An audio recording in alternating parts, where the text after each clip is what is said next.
ಇನ್ನು ಶುಕ್ರವಾರ ಅಲ್ಲ, ಮತ್ತೆ ಇವತ್ತಿನ ಸಂಜೆಯೇ ಆಗಲಿ. ಅದಕ್ಕೂ ಮೊದಲೇ ಇಂತಹ ಪಾರುಪತ್ಯ ಸಾರಿ ಹೇಳುವುದು ನಿನಗೆ. ಏನನ್ನು ಹುಡುಗ, ದಡಿಗ, ನೀನೇನು ಮುಂದಿನ ಲೋಕವನ್ನು ಕಾಣಬೇಕು, ಕೆಲಕಾಲ ಬದುಕಬೇಕು, ಹೊತ್ತು ಹೊತ್ತಿಗೆ ಉಣ್ಣಬೇಕು, ಮತ್ತೆ ಇನ್ನೂ ಎತ್ತರಕ್ಕೆ ಬೆಳೆಯಬೇಕು. ಅದಕ್ಕಾಗಿ ತಿನ್ನುವುದಕ್ಕಾಗಿ ಹೊರಟವನು ನನ್ನಂತೆ ದಡಿಗನಾಗಬೇಕು.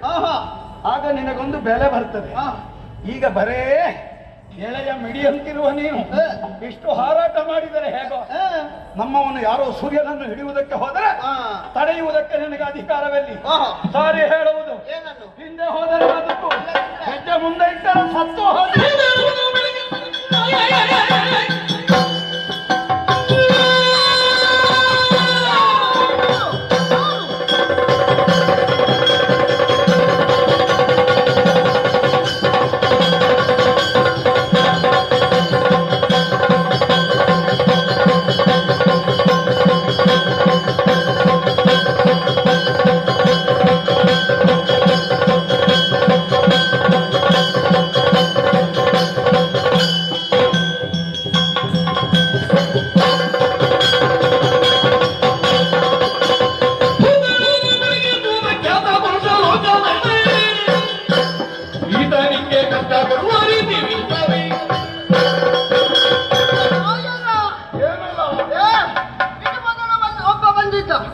ಅದನ್ನು ತಿನ್ನುವುದಕ್ಕೆ ಹೋಗಬೇಡ.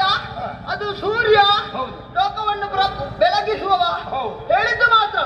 ಅವ ಯಾಕೆ ಹೊರಟದ್ದು ಎಂಬುದಾಗಿ ಕೇಳಿದ್ರೆ ನಾನು ಆತನನ್ನು ನುಂಗುವುದಕ್ಕೆ ಗೊತ್ತಾಯ್ತು. ಅದು ಲೋಕದಲ್ಲಿ ಈ ಪೂರ್ವದಲ್ಲಿ ಆದಂತ ಒಂದು ನಿಯಮ. ಏನೇ ಇರ್ಲಿ, ಅರ್ಥ ಆಯ್ತು.